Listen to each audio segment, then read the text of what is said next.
As the ball came to me, I saw the keeper off his line and thought, let's give it a try.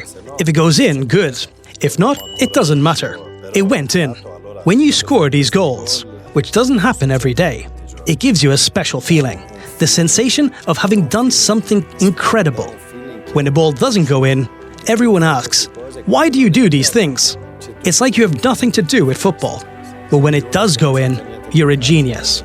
At that moment, I was a genius.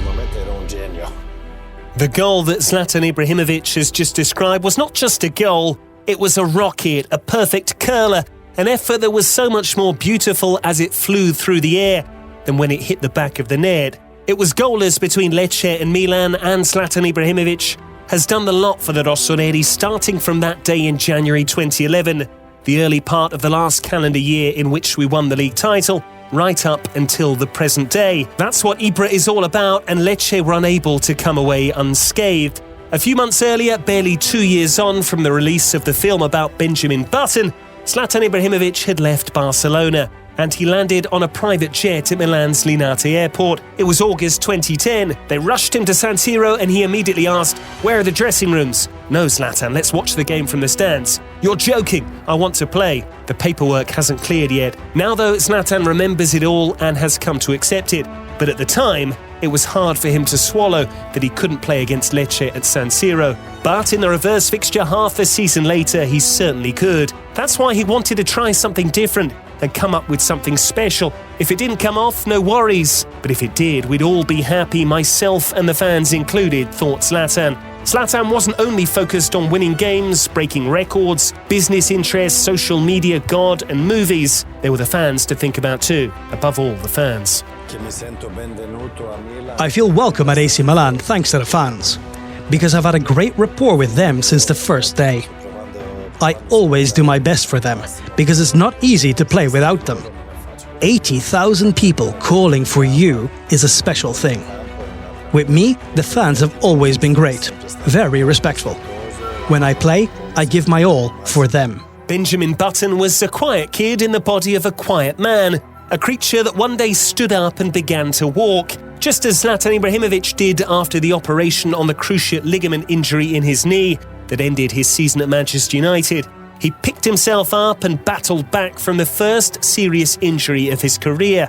He also believed it was a premonition. That's why he stayed in Los Angeles for longer than was necessary, because in order to throw himself into the final stages of his career, he needed to be sure that the engine was still running smoothly, that there were still miles on the clock. It wasn't just his ligaments that needed rebuilding, it was also the casing, the shell, the very structure of the man. His new head coach, Stefano Pioli, grasped that concept immediately as the Swede moved to Milan. Zlatan's zest, Zlatan's grimace, his rock-solid self-belief.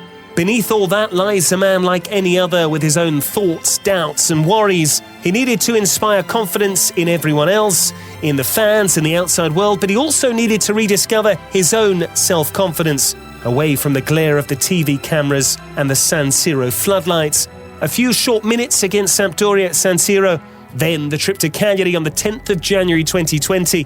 With the Sardinian side comfortably ahead of Milan in the table, he warmed up at the Sardegna Arena, and a few doubts crept in as he began to sprint. Football is hard over here, it's tough. Can I still do it? Will it work out well?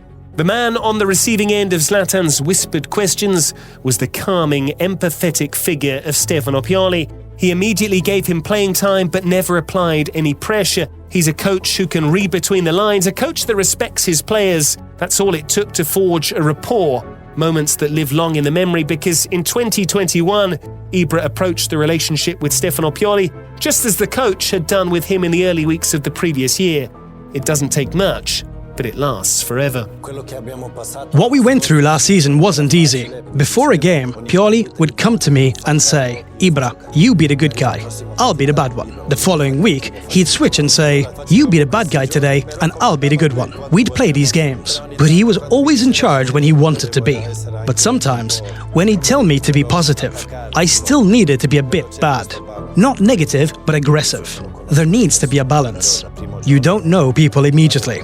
But working with Coach Pioli has been very easy since the first day, because he has the right mentality. Every day, he has the mentality that transforms the team. He wants the most from the team, and he works so much. Sometimes he calls me in the morning, asking me where I am. I'm on my way. Well, you're late. I've already started. That's how he challenges me.